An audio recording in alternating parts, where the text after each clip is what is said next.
Boa tarde, pessoal. Boa tarde, vamos lá, serenando. Capítulo 21. Haverá falsos cristos e falsos profetas. Missão dos profetas. Atribui-se comumente aos profetas o dom de adivinhar o futuro, de sorte que as palavras profecia e predição se tornaram sinônimas. No sentido evangélico, o vocábulo profeta tem mais extensa significação. Diz-se de todo enviado de Deus com a missão de instruir os homens e de lhes revelar as coisas ocultas e os mistérios da vida espiritual. Pode, pois, um homem ser profeta sem fazer predições. Aquela era a ideia dos judeus ao tempo de Jesus. Daí vem que, quando levaram à presença do sumo sacerdote Caifás, os escribas e os anciãos reunidos lhe cuspiram no rosto, lhe deram socos e bofetadas, dizendo: Cristo, profetiza para nós e dize quem foi que te bateu. Entretanto, deu-se o caso de haver profetas que tiveram a presciência do futuro, quer por intuição, quer por providencial revelação, a fim de transmitirem avisos aos homens. Tendo-se realizados os acontecimentos preditos, o dom de predizer o futuro foi considerado como um dos atributos da qualidade de profeta.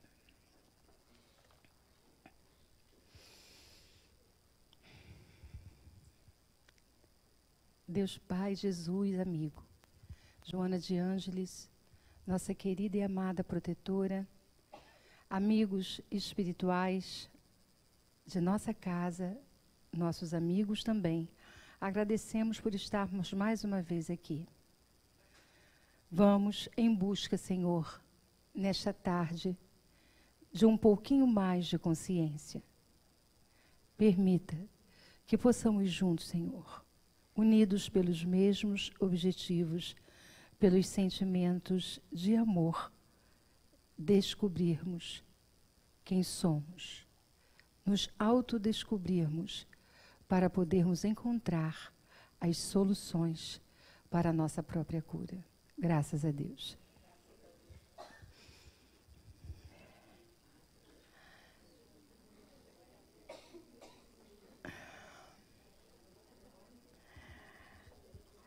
Pessoal, estamos mudando o bloco.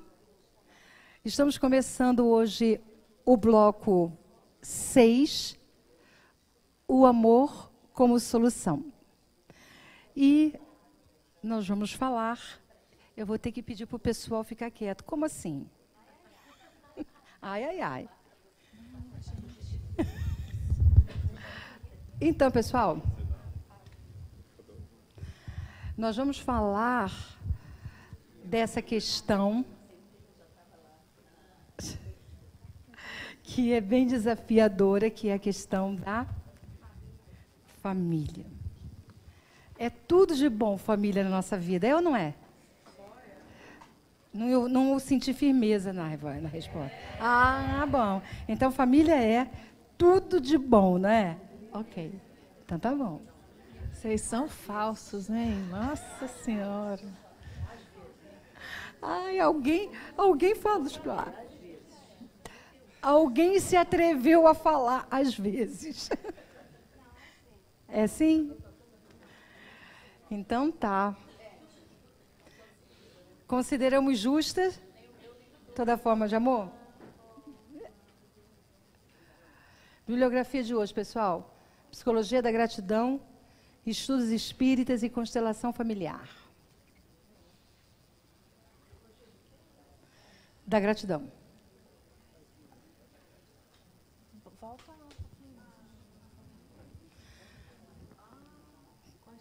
Os 3 livros de Joana.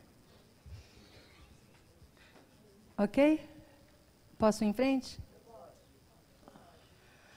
Animal social, naturalmente monogâmico, o homem, na sua generalidade, somente se realiza quando comparte necessidades e aspirações na conjuntura elevada do lar. O lar, no entanto, não pode ser configurado como a edificação material capaz de oferecer segurança e paz aos que aí se resguardam.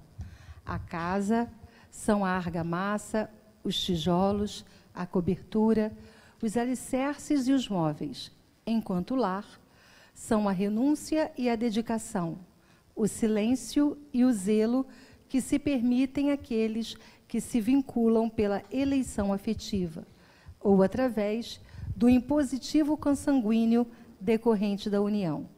A família, em razão disso, é o grupo de espíritos normalmente necessitados, desajustados, em compromisso inadiável para a reparação, graças à contingência reencarnatória. Ela é fofinha, né? Ela é, às vezes. É o grupo de espíritos normalmente necessitados, desajustados, em compromisso inadiável para a reparação, graças à contingência reencarnatória. É tudo de bom, família? Que bom. Bom, gente, eu queria que a gente prestasse atenção também nessa parte. Vocês estão falando a beça hoje, hein? Vocês estão animados hoje. Nossa. Família, né? Quero ver se vocês vão falar na hora das perguntas. Enquanto lar são a renúncia e dedicação. O silêncio e o zelo que se permitem àqueles que se vinculam pela eleição afetiva. Então, a família é uma renúncia e pede dedicação. Mas é dedicação para quê? O que é essa dedicação que a Joana está trazendo para a gente? O zelo pelo quê? Pela evolução do grupo, pela integração, pelo bem-estar. Então, por que é na família que a gente revela o que tem mais de verdadeiro em nós? Aonde a gente, talvez no centro, a gente não grite, mas lá a gente grita. É onde a gente menos tem máscaras, né? Porque não tem como sustentar a máscara durante tanto tempo, o tempo todo, né? O tempo todo convivendo. Pois é. Então a gente pode dizer que dentro da família é o que mais a gente se aproxima daquilo que a gente está apresentando no momento, né? Sem as máscaras. O que a gente mais precisa para melhorar. Mas então não é ali que a gente pode também começar a se perceber melhor, a se ver melhor através das nossas atitudes, através de como a gente fala com o outro, de como a gente zela pelo outro, do quanto a gente percebe o outro e não a nós mesmos, o que ele precisa. Se ele está, né, convivendo com a gente de uma forma bacana ou não, se eu estou repelindo o outro em vez de estar compreendendo, não é ali que a gente tem a oportunidade de fazer esse exercício? Sim, porque o grupo não está junto não à toa, né? Tem também um motivo de estar em todos reunidos. Todos. Então, vamos pensar assim, pelo Espiritismo, né, eles vêm sempre falando para a gente que a família é feita de espíritos simpáticos e... Ou não. Ou não.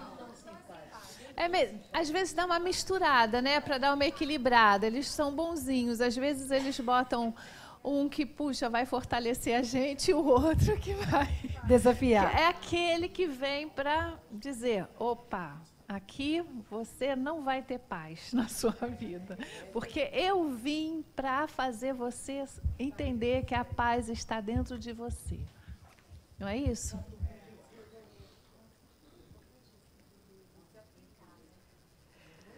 E Não é?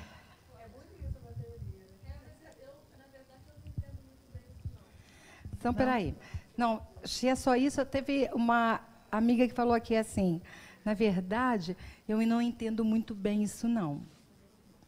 Alguém ousou levantar o dedo e dizer assim, eu não entendo muito bem isso, não. Não é? Quer dizer que ela não acha que você está agindo certo, repreendendo, cobrando. E, na verdade, a gente está afastando mais daquela pessoa. Mas dentro da gente, a gente está fazendo a coisa certa. Olha a argumentação. Na verdade, não é bem isso, porque a gente acha que está agindo corretamente, repreendendo, ou até, no nosso entendimento, trazendo o outro para um tipo de atitude ou comportamento que eu julgo que é o melhor, e, na verdade, essa minha atitude pode estar, de fato, afastando o outro. Uhum. Mas o certo é para quem? O que é certo para ela pode não ser para o outro. Pode não ser certo para o outro. Exatamente. Se somos pessoas que pensamos diferentes e a gente tem que respeitar essa diferença, essa, às vezes, discordância em certas questões instala o conflito dentro do ambiente familiar. Não, peraí. Vamos devagar um pouquinho com essa história. Filhos. Filhos. Ah, posso falar uma coisa sobre filhos? Vamos Deixa eu falar ter uma que, coisa, vamos ter que ir Miriam. devagar com esse Então. entendimento. Vou aproveitar que você falou de filhos, senão a gente vai passando a aula e eu esqueço. É. E tem uma coisa muito bacana, assim. Eu não sei se vocês conhecem o Adeilson Salles, que é um escritor de livros infanto-juvenis, né? E tem livros maravilhosos e tem um trabalho muito bonito, tanto com criança, mas principalmente com adolescente. Ele tem livros também para adultos, mas ele que faz a psicografia dos livros de Luiz Sérgio, né? E ele vai estar na nossa casa dia 9, às 10 horas da manhã, para um encontro com os pais e filhos.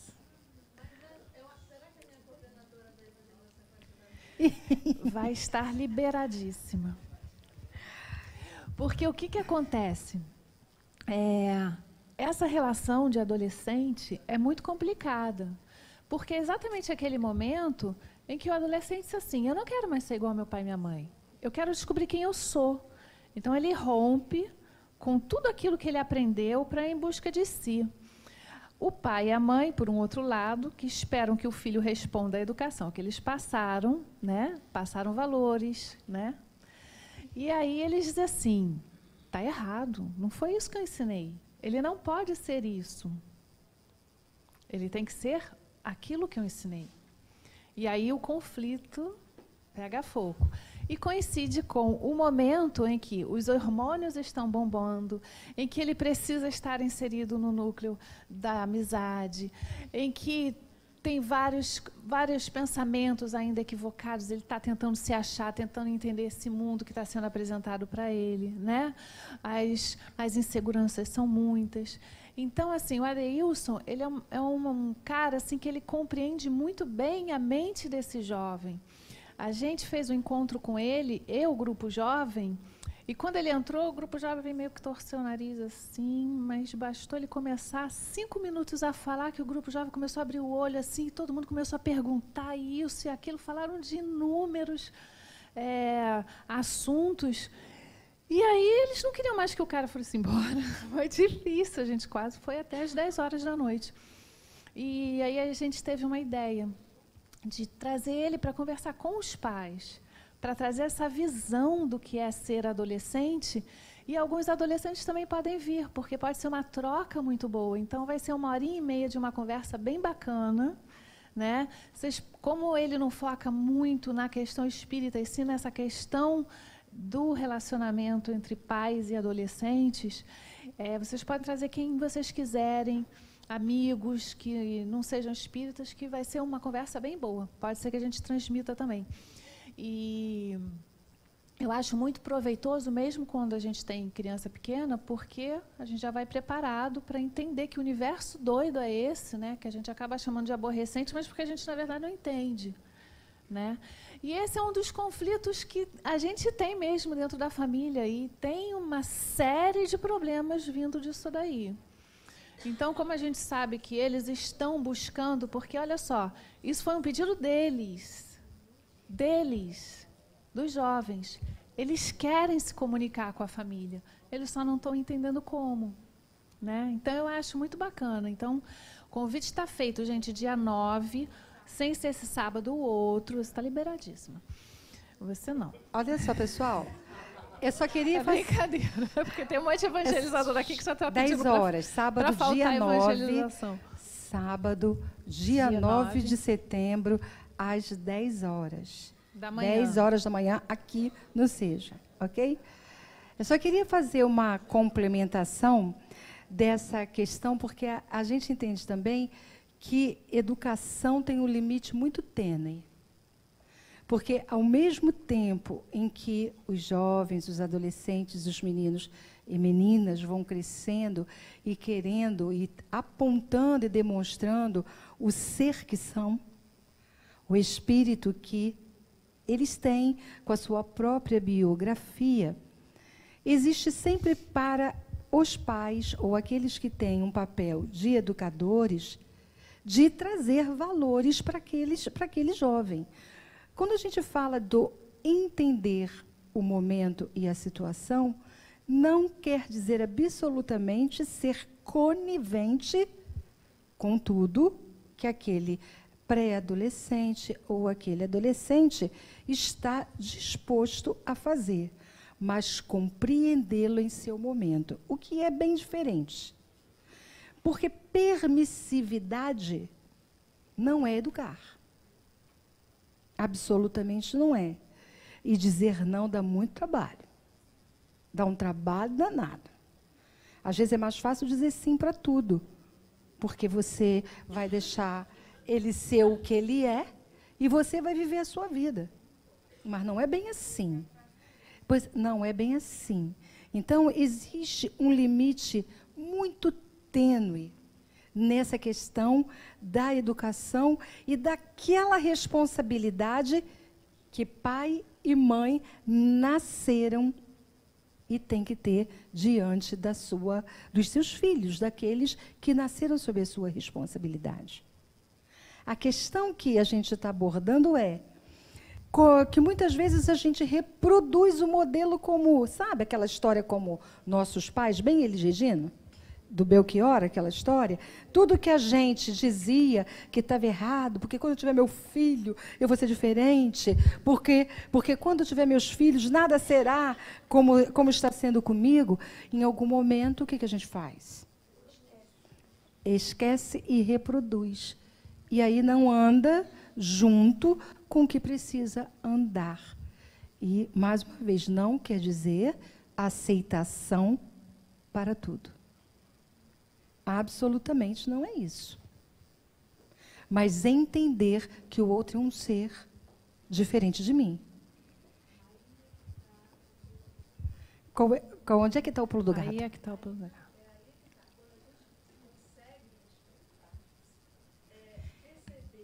Esse limite.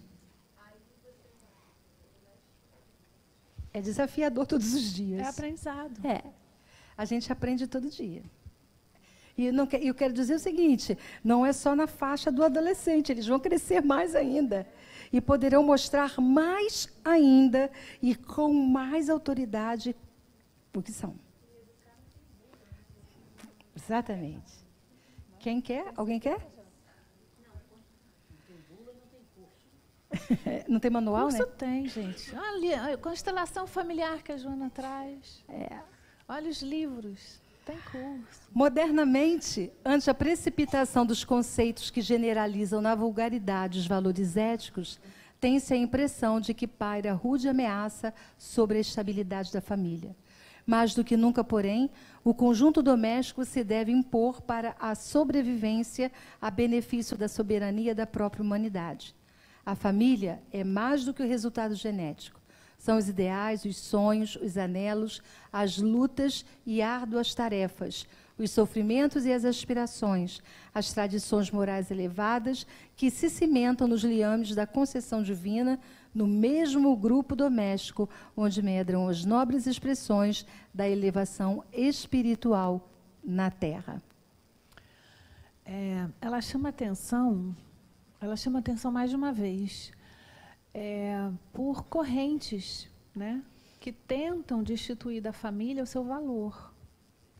Porque aquele primeiro slide que a gente botou lá, né, os vários tipos de família que existem, são famílias. Né? Só que na cabeça das pessoas, a família é o quê? Pai, a mãe, o filho. E aí as pessoas começam a entrar em contato com o quê? Com esse pai, com essa mãe, e a gente já falou que vem o quê do pai e da mãe? Os complexos maiores da gente, né? Porque a gente é 50% um, 50% outro. Então, do que a gente quer escapar? Do que a gente é. E dali vem os nós energéticos e os complexos, maternos e paternos, que são muito fortes. E isso faz com que alguns seres não suportem essa ideia. Então, se tende a dizer que família não é uma coisa boa. E várias correntes dizem que as famílias são instituições falidas, o que não é verdade.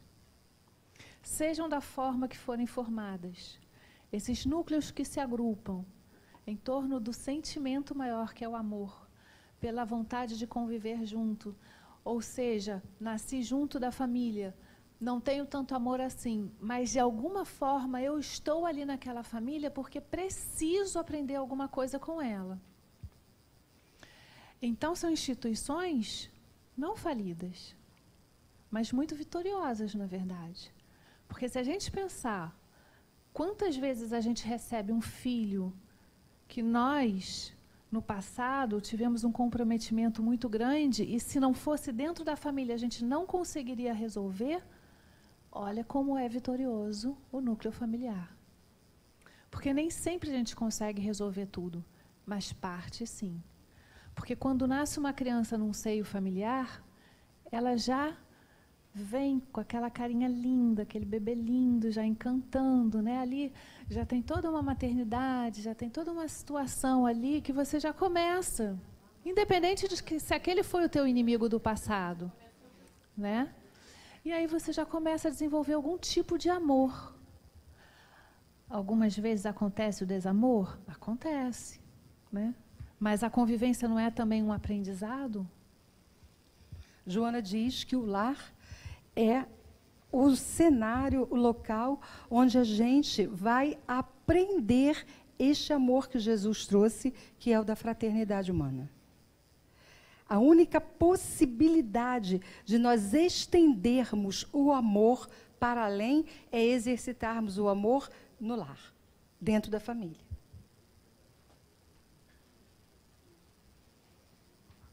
Vocês acham que a depressão pós-parto, ela pode estar de alguma forma ligada à reação inicial de um sentimento de vidas passadas, de alguma coisa assim? Vocês acham que tem alguma ligação?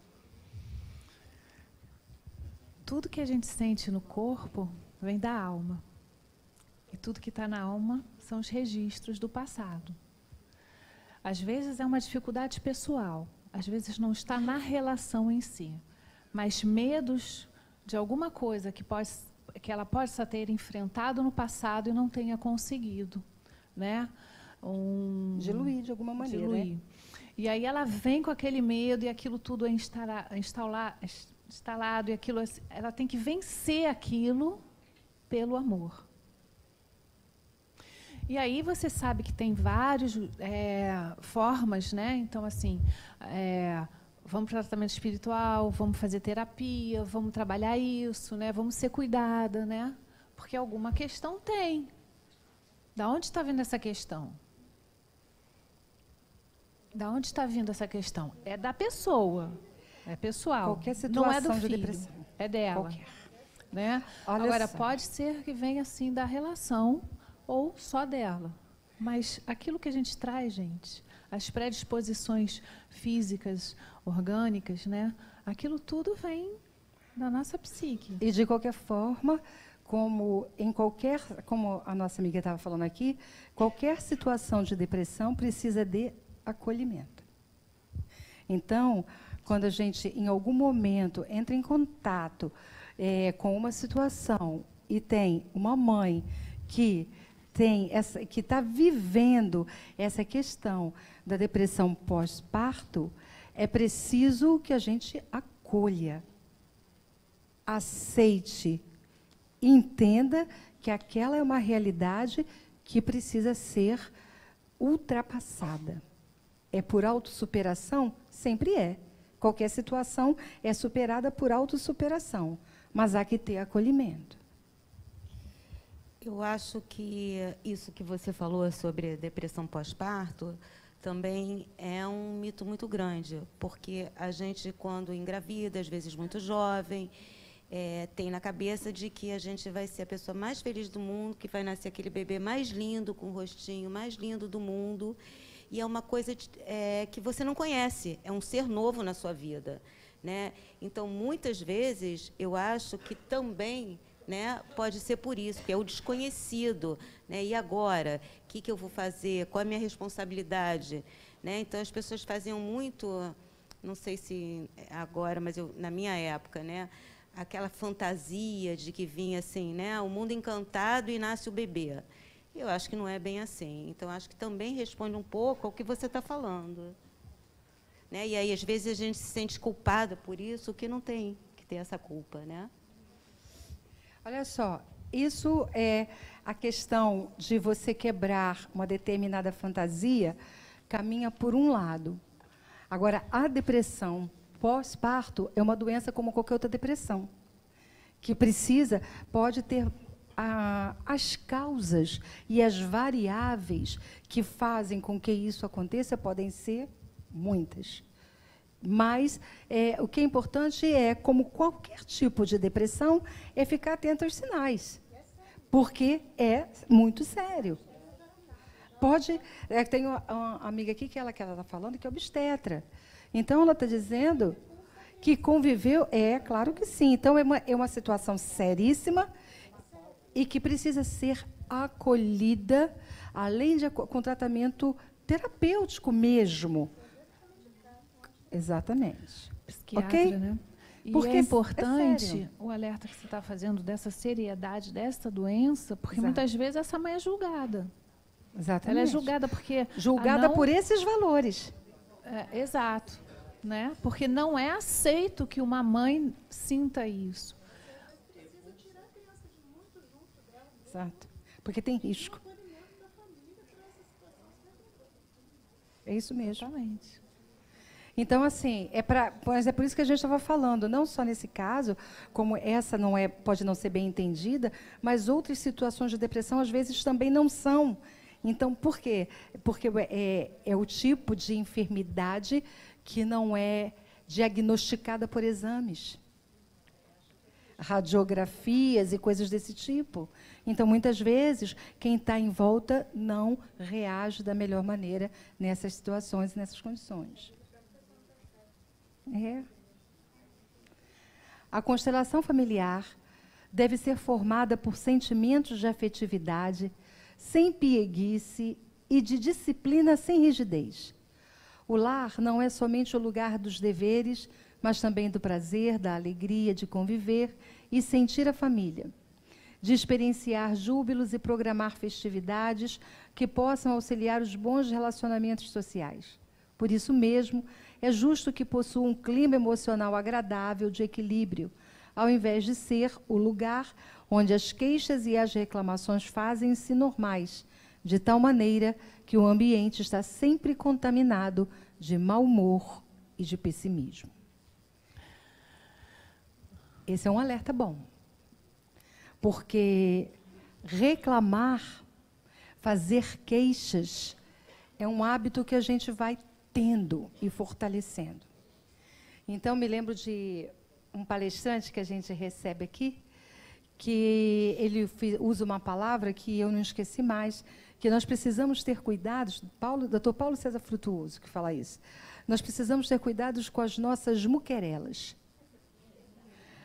Porque o tempo todo nós estamos fazendo muxoxos, queixas, reclamações e lamentações.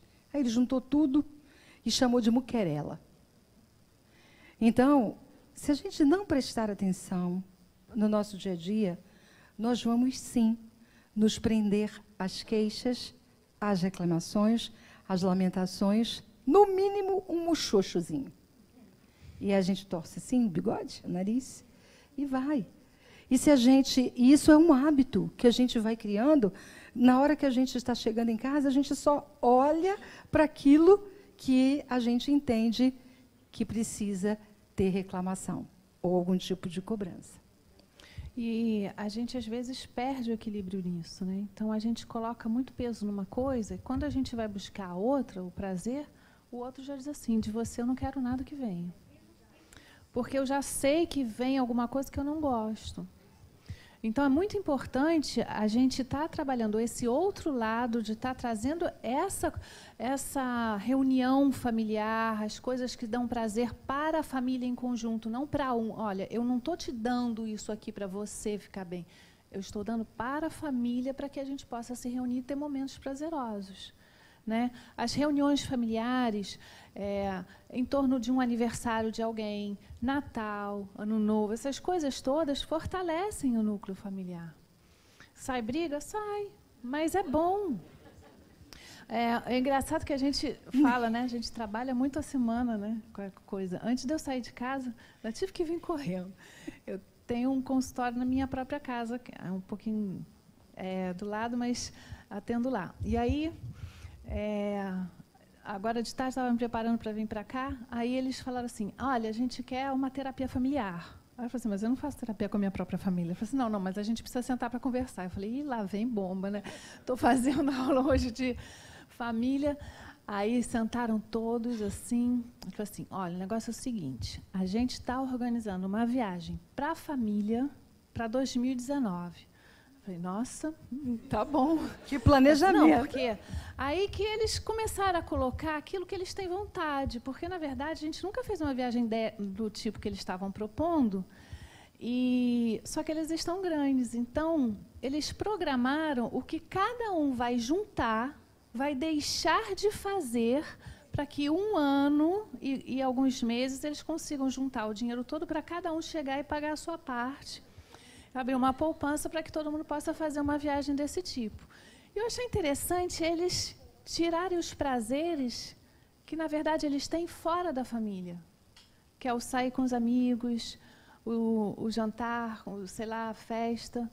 Eles foram cortando. Se eu deixar de fazer isso, eu consigo juntar isso. Se eu deixar de fazer isso... E aí não foi assim. Aí eu falei, isso realmente é uma terapia, né? Porque, assim... Se a gente perceber, não é isso que eles querem. Olha como é importante para o ser sentir a família. Quer dizer, eles estão numa época que eles estão o quê? Já daqui a pouco cada um vai ter a sua casa. Mas não, eu preciso ainda fazer alguma coisa com a minha família. Né? E essas, tem até uma evangelizadora, esqueci, que ela falou que assim, as crianças trocaram, não foi isso? Como é que foi, Filipe? Elas trocaram os brinquedos por viagem em família. Foi a Gisele, né? Então, ao invés de pedir um brinquedo muito bom no aniversário, eles se reúnem e pedem a viagem em família. O que é esse movimento que eles estão pedindo? Olha a base que está faltando dessa união, até porque hoje está todo mundo muito doido, né, com trabalho, com várias atividades, e que está faltando esse retorno que eles gostam, por incrível que pareça. Por mais que eles digam que não querem, é tudo que eles querem. E é importante a gente ficar atento, porque olha só o que acontece hoje, nesta modernidade de que Joana está falando. Nós todos, cada membro da família, vai se enchendo dos vários compromissos. Não é? nós temos muitos compromissos, cada um de nós. E aí, quando a gente chega na nossa casa, nós já não estamos juntos, conforme eles vão crescendo, isso vai ficando cada vez mais difícil, compatibilizar os horários. E aí, quando nós chegamos, o que a gente fez com as nossas casas? Nós já temos uma TV em cada cômodo, para cada um poder ver a sua própria programação, sem interferir um na vida do outro. Então, a gente tem uma TV em cada cômodo. Além disso, hoje, cada um tem seu celular, seu tablet e seu computador. São coisas que a gente vai introduzindo naturalmente dentro da nossa família e vão nos afastando. Os horários incompatíveis vão existir? Claro que sim. Todo mundo vai se tornando adulto e isso vai acontecer. E qual é o esforço que a gente faz para, em algum momento, isso ser diferente? Ou a gente simplesmente vai concordar e dizer, não, isso é do mundo moderno, e a gente vai se adaptando a uma situação que, no final das contas, mais desune do que une a família. Mesmo que eles estejam adultos. Então, essa questão de você criar uma oportunidade para você fazer uma viagem juntos é muito legal. Mas, às vezes, como é que a gente vai construindo isso? Se muitas vezes a gente vai construindo uma família em bases em que o que você faz não me interessa, então, para onde você vai, eu não acho legal, então não vou. E vice-versa. E aí a gente não consegue, em nenhum momento, compatibilizar uma agenda onde ir para um determinado lugar vai ser prazeroso para todo mundo. Não é? Então, mas isso não é uma coisa que acontece da noite para o dia. É alguma coisa que vai sendo construída pouco a pouco no nosso dia a dia. E se a gente não der atenção, nós vamos ficar realmente cada um para um lado, morando na mesma casa. Então, famosas que ela disse, famílias. Porque cada um vive na mesma casa, cada um na sua própria casa. E assim, às vezes, considerando se a gente hoje tem um poder assim, aquisitivo melhor e a gente tem uma pessoa que trabalha na nossa casa, vira hotel, amigo. Com tudo provido, só chega para dormir. Lençol lavado, toalha lavada, comida na mesa, é hotel. Não é mais uma casa de todo mundo. Vira hotel. Ali ela fala da constelação familiar, ela tem um livro com esse nome, e é muito interessante porque no trabalho junguiano a gente tem um tipo de terapia que se chama constelação familiar. E uma das características mais legais dessa terapia é o objetivo de olhar para o outro, reverenciando o outro. Então, assim, são jogos que se fazem, mas sempre se olha para o pai, para a mãe, agradecendo o que eles foram, perdoando o que eles fizeram, dizendo as conquistas que se conseguiu, pedindo perdão pelo que se fez, mas dizendo principalmente dessa gratidão por estar naquela família. Tanto para os encarnados quanto para os desencarnados. Se coloca todo mundo ali na hora de fazer a constelação familiar. Não a família física, não, mas com bonequinhos ou com pessoas representando. E é um trabalho psíquico muito forte mesmo. Então, assim, é um trabalho sempre que visa o quê? O amor. A cura. A cura daquilo que a gente vai juntando na vida, que são as mágoas, os ressentimentos, às vezes estão infundados, às vezes pela não compreensão. Eu discordo de você e isso é o motivo da mágoa. E aí não existe mais a conversa, não existe mais a relação. Então, assim, é olhar para dentro, ver o quanto que a gente está sendo egoísta quando as famílias se tornam ilhas, Olhar se a gente não está tendo uma parcela ali de culpa, entendeu? Que a gente pode trabalhar, porque a culpa, ela, às vezes a gente tem que jogar ela do lado e às vezes a gente tem que olhar para ela e dizer assim, opa, ela está me alertando de alguma coisa. Então, assim, não é por acaso que esse nome veio, não é por acaso que esse nome está aí. E a constelação visa, olha só, a família, às vezes a gente está vivendo sozinho, mas a gente teve um pai e a gente teve uma mãe. A gente está no mundo porque eles existiram. Ah, mas eles me abandonaram, eu fui viver num orfanato. Mas essa mãe me deu a luz. Sabe-se lá o que ela enfrentou para fazer isso, que talvez fosse a coisa mais difícil que ela tivesse feito na vida. Não conseguiu, tudo bem. Mas eu estou aqui porque alguém me deu a luz. E deu a possibilidade de estar aqui e agora, não é? Então, mesmo havendo dificuldades e problemas, como é perfeitamente natural, esses devem ser examinados com naturalidade, sem os extremos da revolta ou os escamoteamentos para disfarçá-los, dando-se uma falsa ideia de que tudo está bem. Quando não ocorrem os hábitos de confiança e de lealdade na convivência doméstica, a família começa a desestruturar-se, avançando para o desmoronamento. É imprescindível, portanto, que antes de tal acontecimento, todos os seus membros estejam informados das ocorrências que têm lugar no ninho familiar, de forma que os mesmos, em conjunto, contribuam conforme possam para solucionar as dificuldades e ampliar os bons resultados do trabalho desenvolvido. A camaradagem, portanto, no lar é essencial a uma convivência feliz. A gente fala muito na evangelização da importância de trazer as crianças, cada um com seu papel dentro da família, e não o papel só de receber, de trazer também. O que eu posso fazer para ajudar no dia a dia da minha família? Mesmo os pequenininhos, né, e existem listagens muito legais que, por idade, o que eles já podem fazer? Se eles já podem arrumar a cama, quem que já pode lavar a louça? Qual é a tarefa para eles entenderem que eles não estão ali para ser servidos, e sim para que todos possam juntos se ajudar. Viver junto não é sugar o outro, né? E os pais, muitas vezes, ficam na posição de sempre ter que dar tudo a esses filhos, e quando eles crescem com essa mentalidade, eles cobram. Porque hoje em dia, se vocês perceberem e se percorrerem as relações de vocês, vocês vão perceber que que filhos já velhos ainda cobram dos pais as coisas, quando deveriam estar dando, né? Mas espera ainda que seja feito por eles. Então, é um comportamento ainda infantil que parou lá atrás por causa do quê?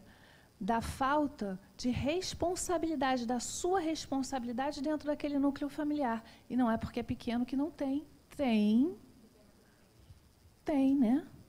E tem que ter a camaradagem. Essa camaradagem é um nome muito bacaninha que ela botou, mas é isso mesmo, gente. É olhar e enxergar o outro que está do nosso lado, né? E não o próprio umbigo. O lar que é carente dos valores da alegria, do bem-estar, do respeito recíproco, busca-se fora, em ambientes pouco saudáveis, os estímulos necessários à própria existência. Não sabendo discernir ainda, os educandos permeiam-se das ocorrências e costumes locais, aprendendo a conviver com eles, adaptando-se e passando a preferi-los. O que não encontra em casa e vislumbra fora, atrai-o, passando a constituir-lhe motivação e despertamento de interesse. Incluem-se aqui as célebres proibições quase irracionais. Os adultos, impacientes e imaturos, optam por não explicar as razões por que determinados comportamentos são bons e outros são maus, estabelecendo regras de proibições que despertam a curiosidade e o desejo de conhecê-los a todos, por encerrar um conteúdo mágico e fascinante. O diálogo franco e aberto em torno de todas as questões é sempre o solucionador de enigmas e o amigo do bom entendimento. Às vezes a gente confunde muito a responsabilidade de ser pai com dominação, com controle, com poder em cima do outro. E ali a gente dança. Às vezes é uma linha tão tênue que a gente não percebe quando que está na outra e quando que está realmente educando. Autoritarismo é diferente de autoridade. Então, limites tem que ter, mas a gente tem que perceber, porque eles percebem quando está vindo do nosso orgulho. E aí eles não entendem. Ah, por quê? Porque eu quero, porque eu estou mandando. Não tem um porquê? Porque até em educação, né, pessoal, o discurso pode convencer, mas o exemplo é que arrasta. Então, muitas vezes, a gente se arma de um discurso cheio de valores que a gente ainda não é capaz de demonstrar.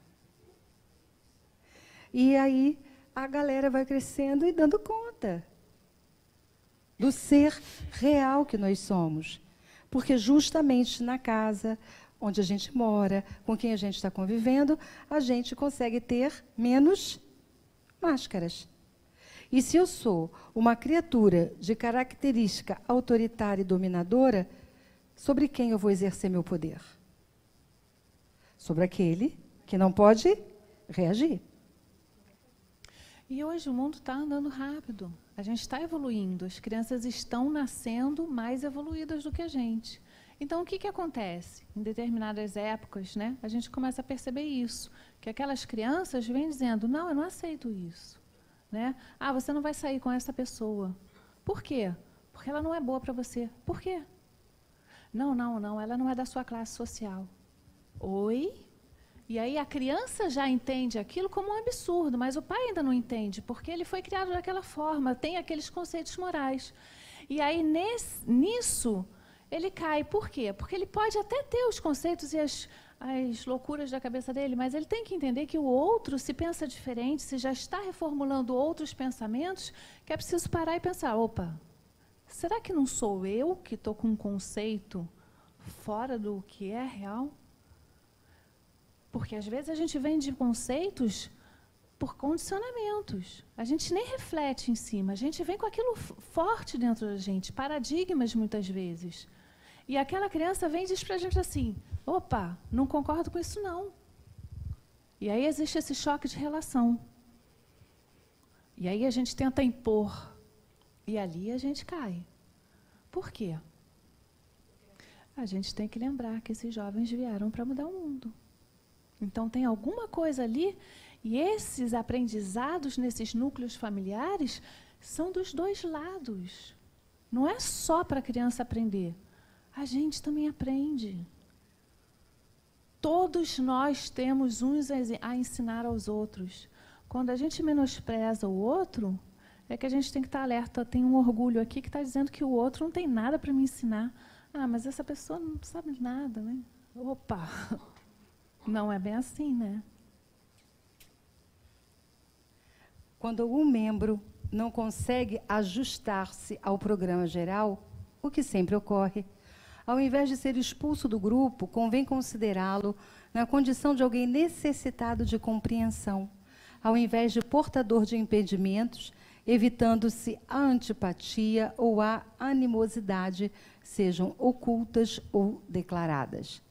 Sendo a família constituída por espíritos de diversas procedências, alguns dos quais cobradores de débitos anteriores, é compreensível que se manifestem com azedume, constante insatisfação, agressividade ou reagentes aos planos de entendimento coletivo. Será sempre este membro o criador de problemas, o reclamador, o calceta, o rebelde. Fragilizado espiritualmente, corre o perigo de tombar na fuga pelas drogas, pelo álcool e, na sua insegurança, iniciar-se no furto como recurso psicológico para chamar a atenção. Então, o alerta de Joana em relação a algum membro da família que pode estar ali bem próximo de nós, trazendo um desafio maior à nossa compreensão. E que, se a gente não estiver atento, aquele que a gente julga, ou que a gente entende que está fugindo do programa que é um padrão daquela família, o que esta pessoa será? Rejeitada por todos. e muitas vezes excluída por todos. E a gente corre o risco de não entender que justamente aquela criatura é que vai precisar mais do nosso amor. E isso me faz lembrar uma frase atribuída à Madre Teresa de Calcutá, que diz o seguinte, que os bons merecem o nosso amor e os maus precisam dele. E a gente, quando tem isso na nossa família, botando esse mal, usando uma outra palavra que não precisa ser mal, mas aquele que é um permanente e contínuo desafio às questões familiares, é justamente esse espírito que encarna junto de nós para receber o nosso amor. E muitas vezes é um espírito que está junto de nós, que pode não ter nenhum vínculo de afetividade, mas que, por injunções de programação espiritual, veio renascer a uma família onde pudesse aprender novos valores. E aquela família se comprometeu com isso, a receber aquele espírito e ajudá-lo numa nova proposta, numa reprogramação que aquele ambiente familiar pode trazer para aquele espírito. E, às vezes, a família vai aprender a amar de uma maneira incondicional ou mais incondicional, mas vai, sobretudo, ensinar aquele espírito a amar. Aquele espírito que nasceu a amar, porque aquele ambiente vai ser propício para aquele aprendizado. Vamos lá, pessoal, porque a hora está passando tão rápido. Muitas vezes, alguns núcleos familiares transformam-se em praças de guerra, em contínuos combates, nos quais cada um reage contra o outro ou detesta-o, longe do compromisso de reabilitação e de identificação pessoal. Certamente, é nesse difícil reduto que o espírito deverá desenvolver-se, transformar os maus em bons sentimentos, exercitando a fraternidade e a gratidão. Conseguir a prática da gratidão em relação aos familiares hostis constitui um desafio à sombra pessoal dominante no clã. Nem sempre se conseguirá o melhor resultado. No entanto, criado o hábito de compreender o outro, tendo-o na condição de enfermo ou necessitado, transforma-se em método eficaz para o desiderato. Vamos passar um pouquinho mais à frente, né, por causa do horário? Quando, por acaso, os desafios apresentem-se quase insuportáveis, um poema de alegria deve ser entoado no íntimo daquele que se empenha pelo triunfo, aceitando as circunstâncias, às vezes perversas, alterando-as uma a uma para melhor. Lutas desse porte elevam o ser humano à condição enobrecida de criatura integral, ajudando-a a desenvolver o Deus interno, que necessita dos estímulos fortes, tanto interiores quanto externos, para romper o casulo do ego e esculpir-se no self. Para o sucesso do empreendimento, o amor e a gratidão constituem as forças dinâmicas ao alcance do lutador. Não existe ninguém que seja impermeável ao amor, a um gesto de bondade, à gratidão sincera. Então, esse é o desafio que Joana traz para nós. O do amor e o da gratidão. Às vezes é muito difícil dar para aquele que é o mais complicado, o que traz, o que busca em nós, né, os piores sentimentos. Mas é ali que esse amor é necessitado. Já perceberam que muitas vezes a gente vive com pessoas e nos ocorre pensar como aquela pessoa consegue tirar de mim o que eu tenho de pior? Aí a gente deve fazer a seguinte reflexão. A pergunta muda um pouco. É ele que tira de mim o que eu tenho de pior? Ou o que ele faz é que responde em mim pelo que eu tenho de pior? Ou seja, é o que eu tenho de pior que responde àquele comportamento. Que é diferente a pergunta. Não é o outro que tira de mim o que eu tenho de pior. É a que o outro faz e eu permito que o que tem de pior em mim surja. É o contrário. Exato. Isso. Alguém quer falar? Não. Tá certo, gente? Então, é sempre a autocura é um exercício de autorreferência. O que isso quer dizer? Autocura tem a ver com o olhar para mim mesmo e não com o olhar para o outro, que é o que, de maneira geral, a gente está acostumado a fazer. A olhar para o comportamento e atitude do outro e para aquilo que o outro faz a mim. Dentro da minha família, então, isso pode ficar completamente exacerbado. Muito grande pode se tornar, porque é um convívio muito próximo e diário. Então, é uma reflexão profunda, importante, porque os núcleos familiares são locais, espaços de aprendizado muito profundo, se a gente se permitir aprender.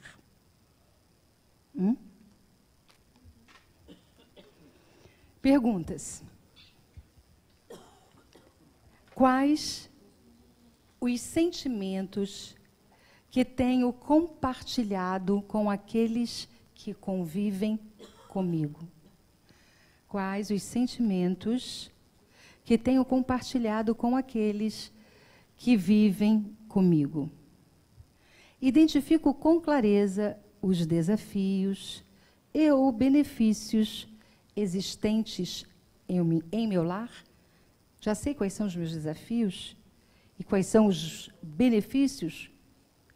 Enxergo as carências, as necessidades ou dificuldades dos meus familiares, compreendendo mais do que julgando. Enxergo as carências, as necessidades ou dificuldades dos meus familiares, compreendendo mais do que julgando. A gratidão tem sido a força dinâmica que me sustenta? A gratidão tem sido a força dinâmica que me sustenta? Perguntas desta semana para o nosso diário. Ok? Vamos de meditação?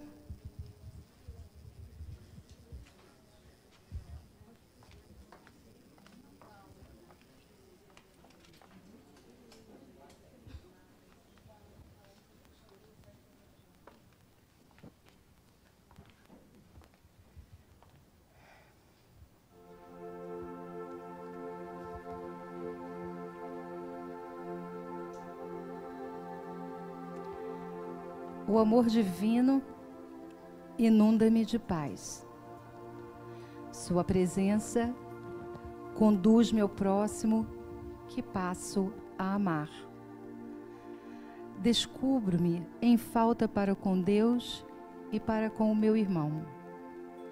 Por fim, amo-me e renovo-me, pleno, regozijando-me ao amor, que é a meta essencial da vida. Sentindo no profundo do nosso ser o amor que Jesus trouxe para nós. Sentindo no profundo do nosso ser a gratidão por estarmos aqui e agora, por sermos quem somos,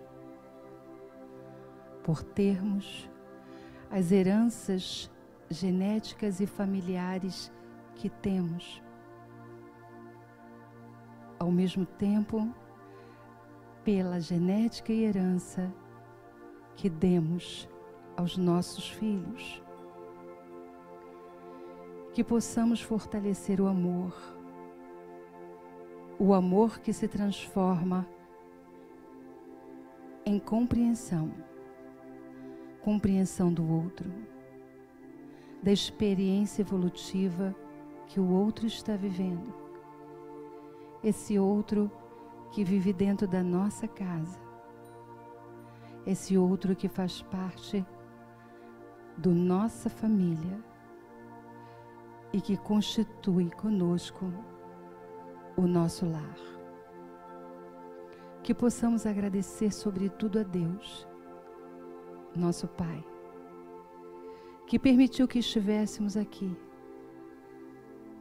a todos os guias espirituais e Jesus, nosso amigo de sempre, por termos tido a oportunidade de estar nesta existência, junto de todos aqueles que precisamos estar para o nosso aprendizado, para o despertar da nossa consciência, para a plenitude que Joana tanto nos fala, a preencher os nossos corações. Que possamos, Senhor, compreender o outro na medida em que conseguirmos compreender a nós mesmos, com as nossas dificuldades e conquistas, que também são as dificuldades e conquistas do outro. Fica conosco, Senhor. Até a próxima semana, quando voltaremos a nos reunir. Graças a Deus.